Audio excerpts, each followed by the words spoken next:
When you think of Caracas, you think of Venezuela's bustling capital.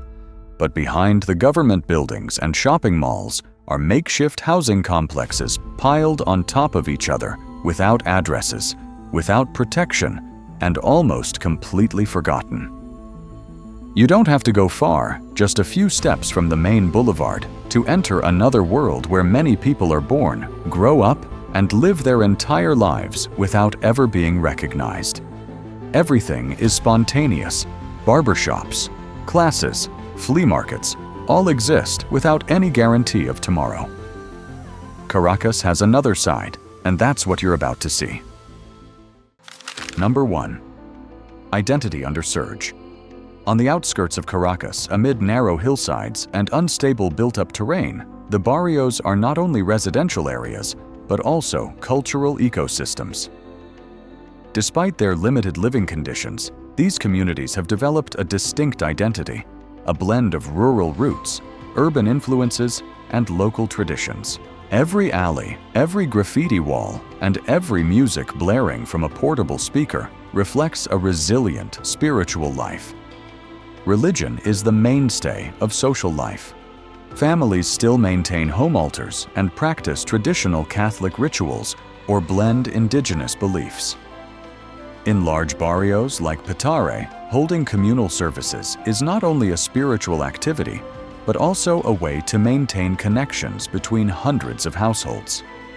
Each economic crisis has made such activities a last resort for many.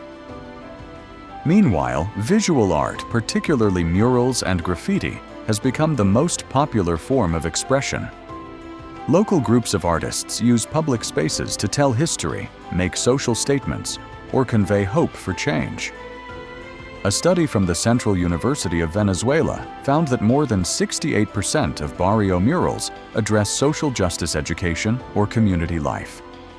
These walls are both a medium and a cultural symbol.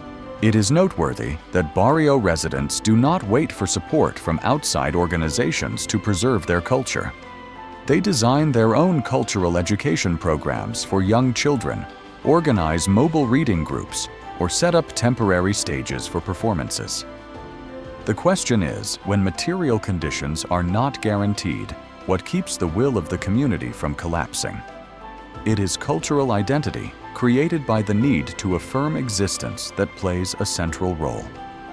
Outside the barrios, few people see or understand the depth of the culture that is taking shape here. Every neighborhood, every street band is a living response to a forgotten reality. To fully understand Caracas, it is impossible to ignore the place where these values are taking shape in the midst of a land overshadowed by unrest. Number 2.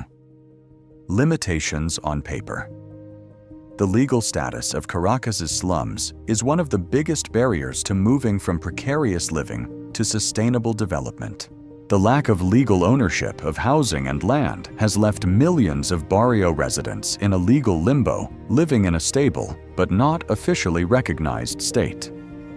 Figures from Habitat Venezuela show that as of 2023, nearly 65% of structures in the area were undocumented. In settlements like La Vega or Antimano, many households have lived for decades on land that is legally owned by the state, privately owned, or in some cases, completely unregistered.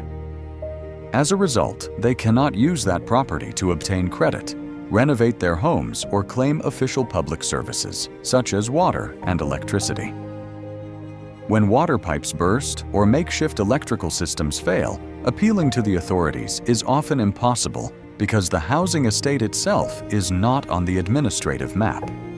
A series of programs, such as Gran Misión Vivienda Venezuela, have been launched to address the housing problem, which has resulted in the creation of some 4 million units nationwide since 2011.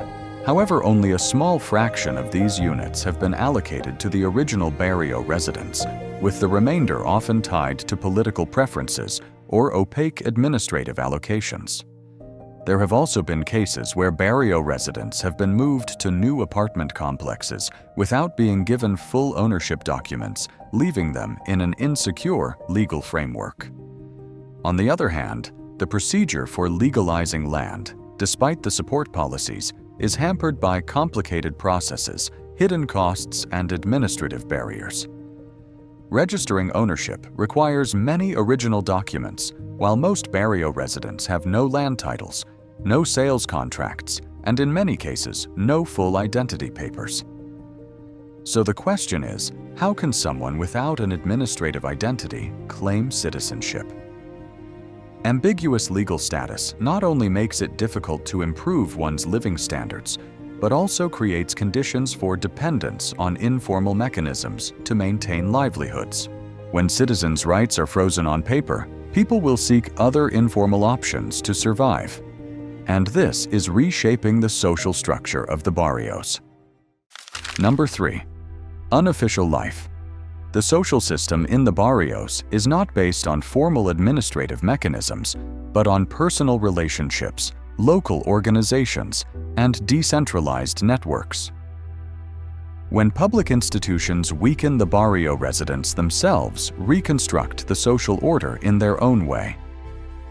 The community's survival depends not on top-down rules, but on the ability to organize from the bottom up, even if unrecognized, but still maintaining regular daily activities.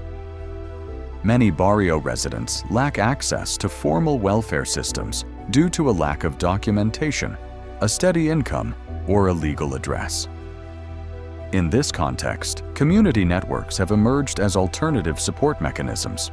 Initiatives such as community kitchens, Commodore popular rotating childcare groups, or cashless bartering have emerged from real needs and are sustained by trust.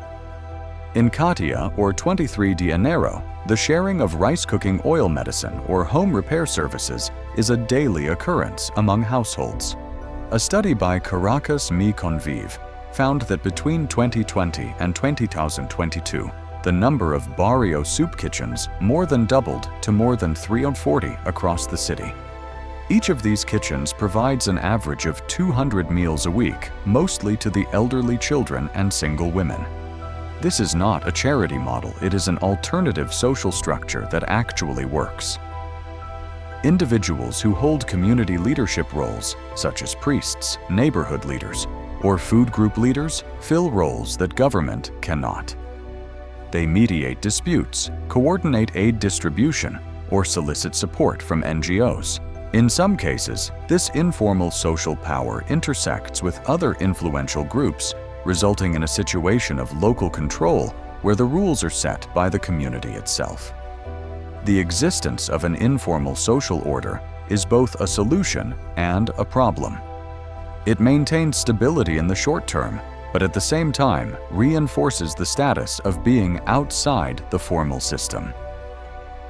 Barrio residents will have a hard time escaping this network unless public services are fully and effectively re-established.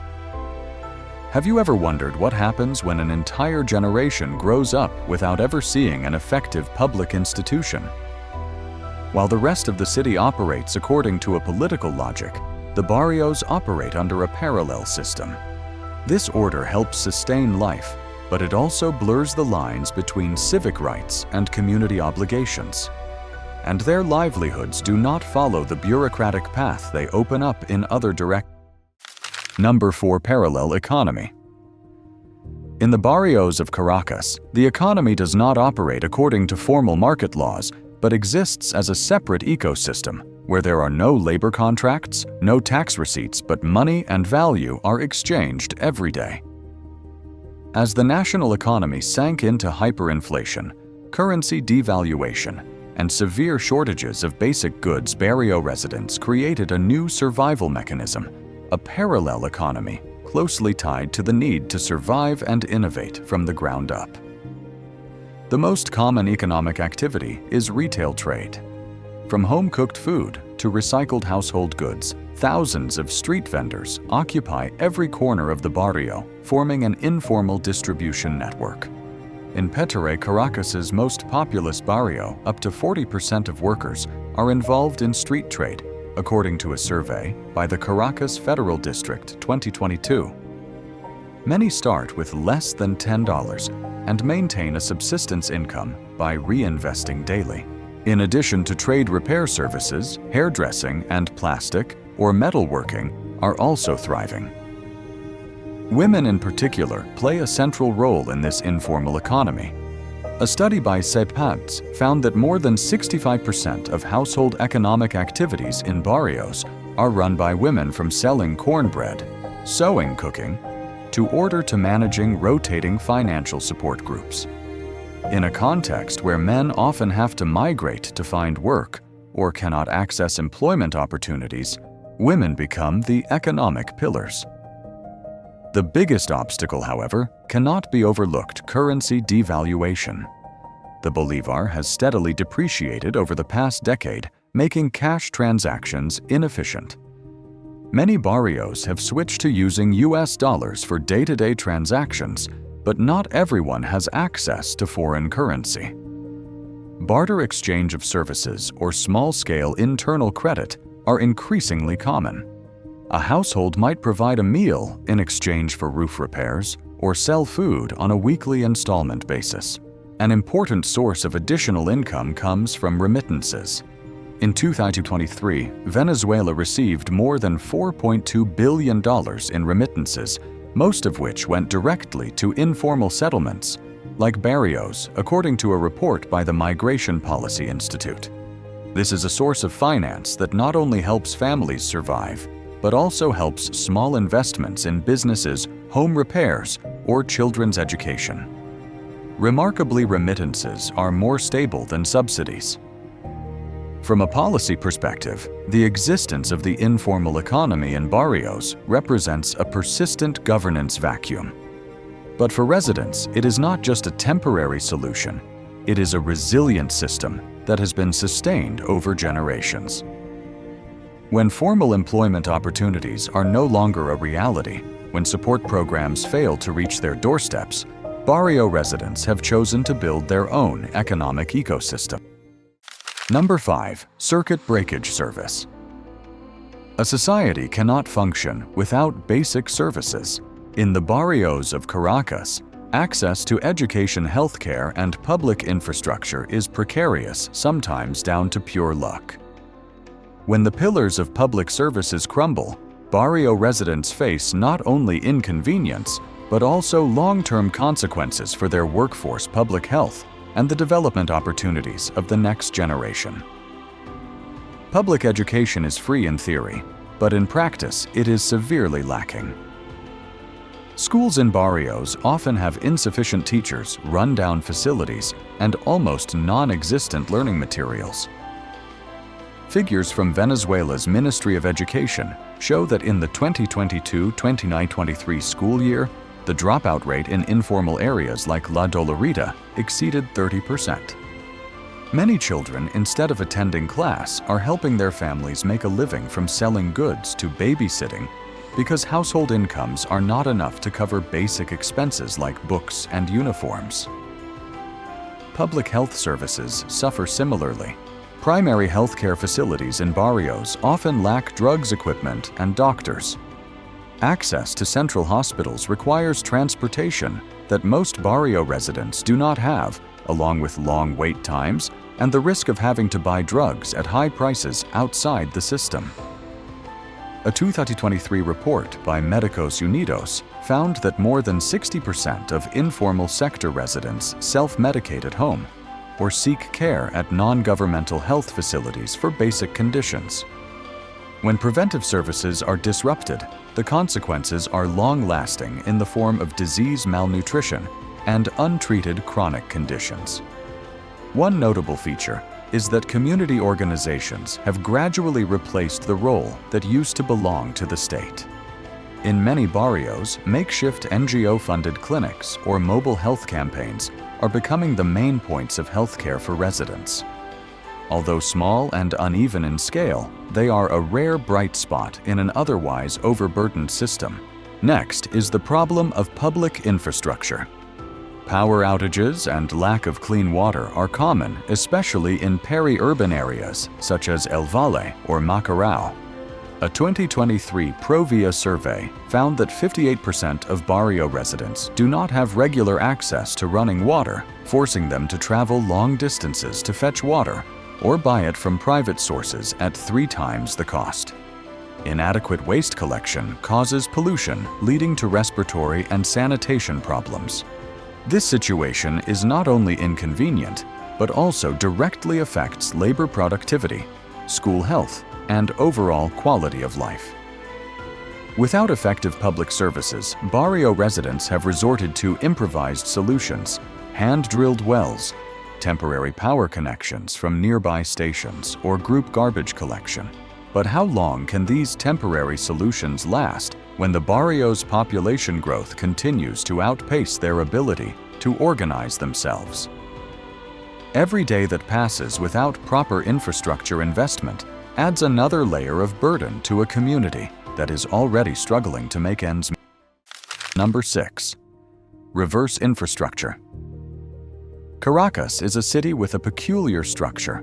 Modern buildings are located next to narrow barrios scattered on hillsides and valleys or along old traffic routes.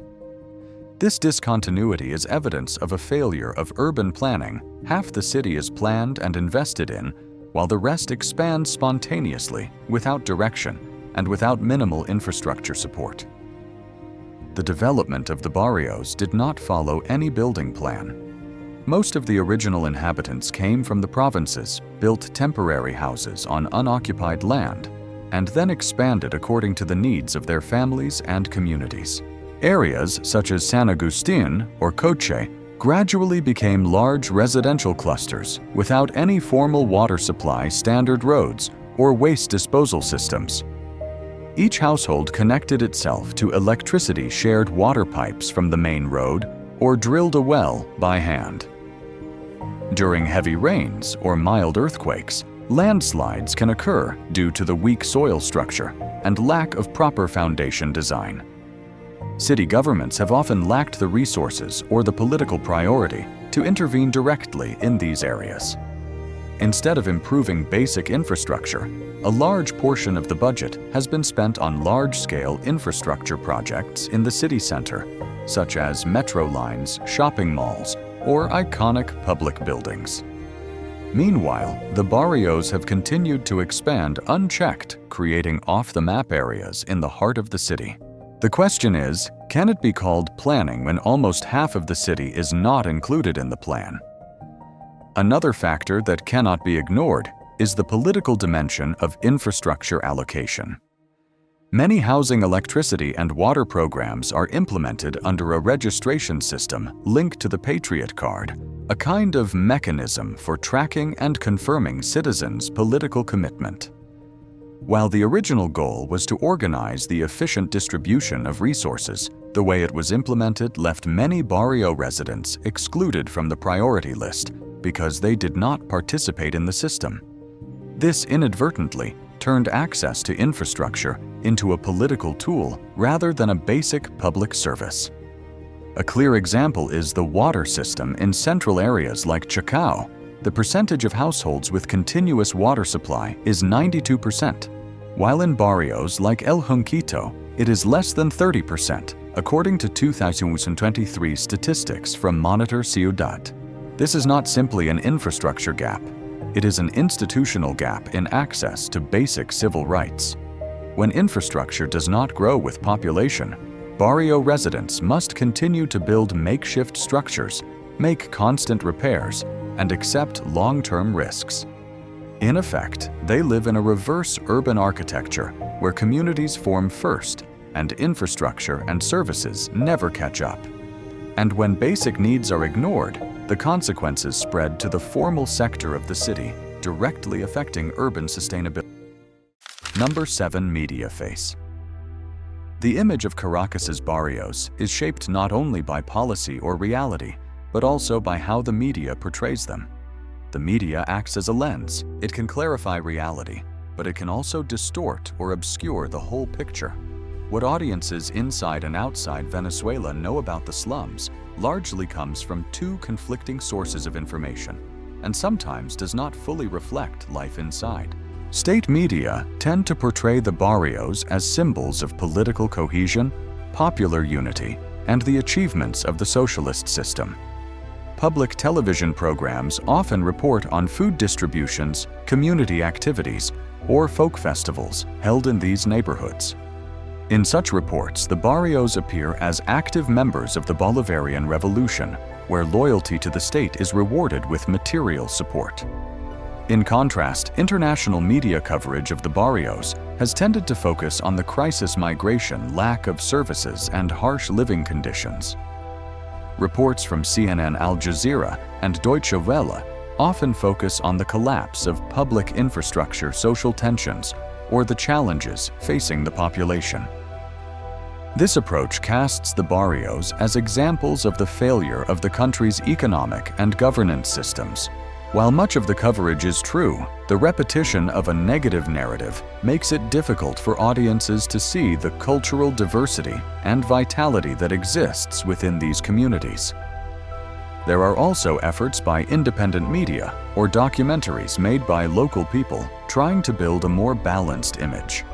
Projects such as Ciudad Laboratorio or La Otra Caracas collect personal stories documenting spontaneous educational activities, household economies, or cultural preservation efforts in the barrio. However, the media coverage of these initiatives is limited and not easily accessible to the international public.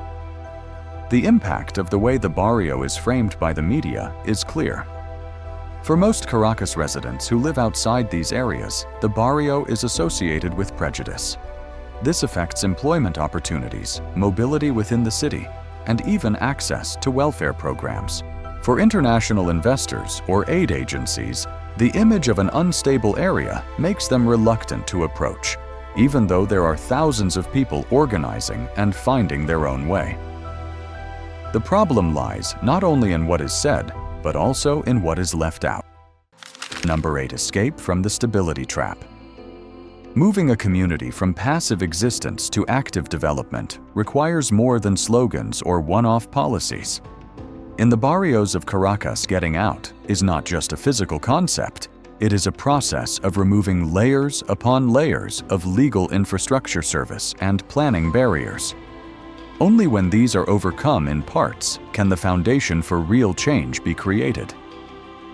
The necessary starting point is land and housing rights. Property formalization is the basis for barrio residents to gain legal recognition, be able to borrow money, improve their housing, and request services from the government. This is not a simple procedure, but models in Colombia and Brazil show that with clear policies, simplified administration, and technical support, the process can be achieved. More importantly, it sets the stage for barrio residents to move from the role of temporary residents to people with the right to build the future. At the same time, investment in basic infrastructure must be kept out of the political vortex. When essential services such as water, electricity, garbage collection, or sewerage are tied to political allegiance, barrio residents are forced to choose between entitlement and citizenship. An effective public investment program must be designed based on real needs, not conditioned by systemic involvement or personal political orientation. The role of the community itself cannot be overlooked. Spontaneous networks, support groups, and local organizations are ideal bridges between government and the ground. Empowering them from microfinance to decision-making and planning will increase policy acceptance and implementation. This is not about abandoning management, but about sharing the reins with those who know the ground better than any agency. Number 9. What is not on the map? Ultimately, the way the barrio is portrayed needs to change. Media and community education can help dispel stereotypes and open up the possibility of collaboration between the formal and informal sectors. When society sees the barrio as part of the urban fabric rather than an exception, new opportunities begin to emerge. Caracas is not defined by its wide boulevards or its upscale neighborhoods.